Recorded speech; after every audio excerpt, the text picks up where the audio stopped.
It has been confirmed that poker legend Tom Dwan is currently in a mental hospital located in London, England. In this video, we will review what led up to this and everything that has happened so far. Starting 2 days ago on April 28th, Tom Dwan starts saying some pretty weird things on Twitter, saying, "Can someone tell the UK government to chill the F out? Can someone please ask this guy Cooper to chill out?" Just random tweets.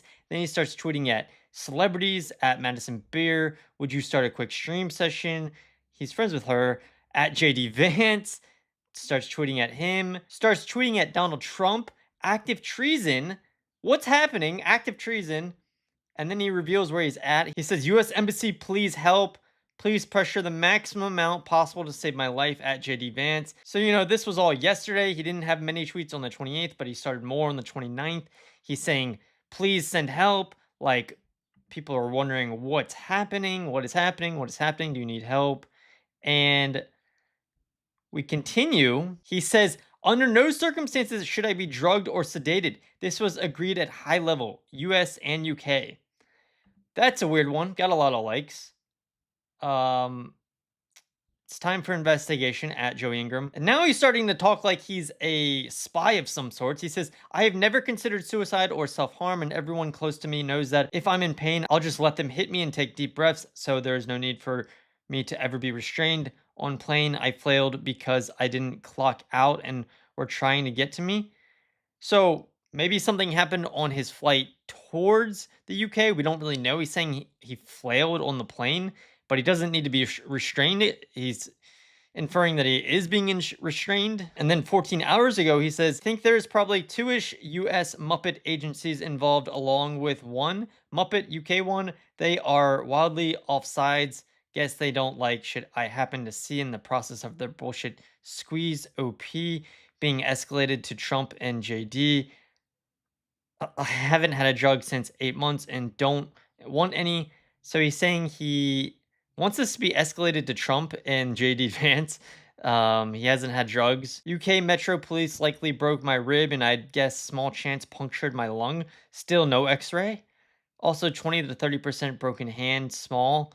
Bunch of other minor injuries. The weirdo effers that are docs slash nurses, but still investigate not proper normal ones are brutal.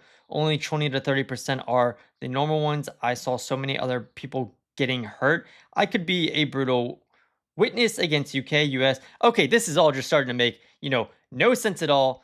I think it's pretty clear that Tom here is just out of his mind. He's having a mental breakdown, and it's happening on Twitter. If we go back, keep going up. Now he's tweeting at CoffeeZilla. He's a internet detective exposing scams. This guy's pretty famous and well known on YouTube. Stream in a few hours. Oh, also the Home Secretary gave me a free to go letter as a sorry, but then the Home Office investigative effort stole it. Okay, so he's saying they let him out, but then someone took it from him and he can't get out.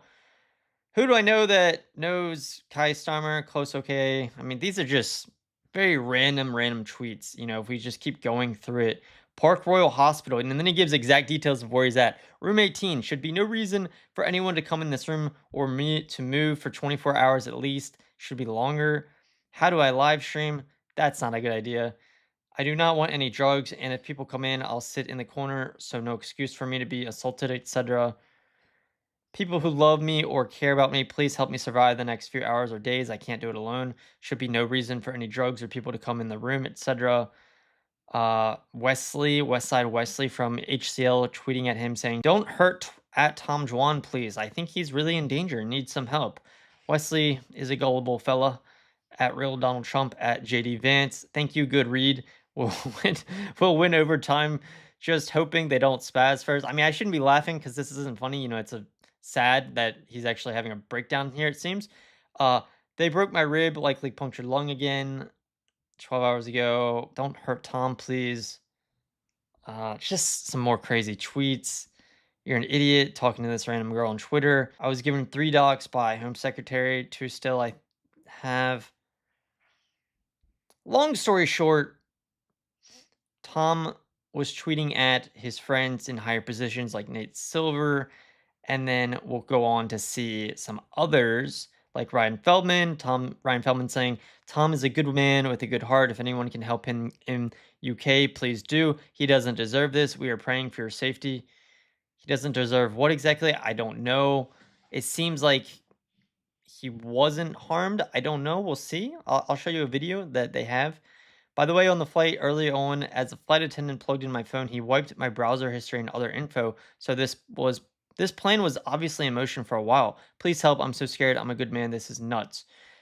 So he's got this story in his mind. Maybe it's true, maybe it's not, that he was on a flight to the UK and I guess something happened and the flight attendant got a hold of his phone, cleared his browsing history and things on his phone. And um, maybe he was restrained on the flight. It was found to be that he had mental issues on the flight. They are trying to break in and drug me. He's talking about at his hotel room, or his hotel room. He's a hospital room. Dodge this, but not lasting long. And then I was in direct operational control of 1/3 of the last place from US Operational Command. They wiped info on my phone 2 hours into the flight, long before they created a problem in order to create fake changes as they almost choked me out. I happened to not clock out. So I'm a huge threat to them right now. Please, I beg you, help me. I am so scared. Um, yeah, so he's saying he happened to not get choked out because he's got a strong neck. No, this is crazy. And then we continue going. He's got some text from a friend saying, do you need help? This one I love. He said, literally, because I'm 1 minute behind because guys shouting at me, they instant escalate to threat to kill me. Didn't they learn from Trump Zelensky meeting? You don't have the cards. You don't have the cards right now. Anyone that I sent messages to, I guess, can feel free to start going. I feel too threatened. Can the poker news reporter who just left and was promising he was coming up to this classified area bring a bottle of non-drugged water, please? I too also like water that is non-drugged. Make sure they don't kill me or wreck my brain and my heart can relax. Need some friends, please. Go live. How? And finally, after 5 hours and 3 hours later, he says, finally feeling a bit better. I got a bit stressed. Sorry. That's an understatement of the year. And many people saying, get well, get well, get well. So yeah, quite crazy. This guy actually now deleted this tweet, so I couldn't find it on Twitter, but they have it on here. I have been in contact with at Tom Dwan. He is in a mental hospital in London. He messaged with at David Sachs. He's a famous investor and is seeking U.S. Embassy help. I have signal messages with details to anyone in a position to help. And like I said, they tagged a bunch of well-known poker people. So from there, the poker news guy actually did get into the hospital. Let's see what he has to say. An update on Tom Dwan.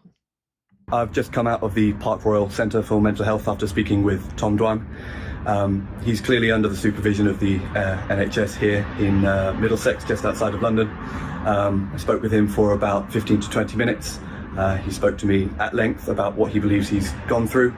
I can assure you that he is looking well. He appeared physically unharmed. And as I said, probably in exactly the right place to continue to get better. I've just come out of the... Yeah, so he basically said Tom is fine, not physically harmed, and where he needs to be. Basically, he's saying Tom is having mental issues that he's dealing with. And actually, Tom did tweet a picture of one of the employees at the NHS hospital he was at, but it looks like he deleted that. Looks like he's since deleted that. It was a black man, but it looks like that's no longer here. It looks like they made him delete that one. But it was a picture of an employee. And continuing, Rob Young said, yo, at Tom Dwan, sent you a Telegram message, buddy. Doesn't look like you're getting through. I'm not in the UK at the moment, but let me know if you need anything and I'll arrange it. So a lot of people stepping in, trying to help Tom Dwan, except this guy named JMO. He says this is probably the most hilarious way Tom Dwan could attempt to get out of $100 million in debt. I'll give him that. $100 million. That's quite a lot. Tom saying, you're a fucking retard. Him saying, LOL. This guy's got a lot of fans to have LOL get liked 47 times. Kind of crazy. And someone said, I saw him tweeting but have zero context. What is going on? IDFK, who this guy is, by the way. Just pretty much the scum of the earth. That's all you really need to know. So, JMO, in light of Tom's, big issues here, is still giving Tom grief on his debts, which I will remind you, I made a lot of videos about last year or so because he got called out for having debts with a guy named Peter Jennings and Jungle Man and even Haralabob, who's actually playing on Hustle Casino Live tonight. But one part of the video that I did make that was funny, if we go back to one of the tweets I decided to make, Tom Dwan might look back at this and wish. Wow, I didn't. Wow, I'm typing like Tom Dwan now. Tom Dwan might look back at this and wish he never found that Twitter password. In all seriousness, hope dude is okay. So what I was referring to here is when Tom was getting called out for having Twitter debt, basically, he didn't have access to his Twitter. So this guy named Peter Jetton, he was calling Tom out. I can't even back this guy Peter Jetton. He was calling Tom out for owing him debt, and Tom couldn't respond on Twitter because he couldn't access his Twitter. So I was basically saying, man, really wish Tom probably wishes he didn't have access to Twitter. I mean, after typing all that crazy nonsense gobbledygook. But he even says it here. Pissed me off enough. All right, we can arbitrate. And then he was like, no, we're going to arbitrate in the court of public opinion or some shit. And when he knew I didn't have my Twitter too. And I'm like, okay. And then whatever. Because there's like old text and stuff. So he's like, he knew I didn't have my Twitter. That's why he's saying all this. It was only really like about a year ago, maybe less, when we saw Tom Dwan win the largest hand ever in televised poker history for like over $3 million versus Westside Wesley, playing at HCL's $1 million game. And he was happy and healthy as ever then. But before that, we saw him with the debt situation, and we saw him, doing these interviews with people like Poker News, where he's just like rambling on and like you can't understand a word he's saying. Like he's just like making every little excuse, like blah blah blah blah. Like, dude, we couldn't understand anything. It took me so long to dissect this interview, and I have a feeling that that's kind of the way he was talking inside this mental facility where he had to be taken to. So it's still early. We don't know exactly what happened. I'm sure more news will come out about it. Maybe Tom will speak on it later. But glad he's okay for now.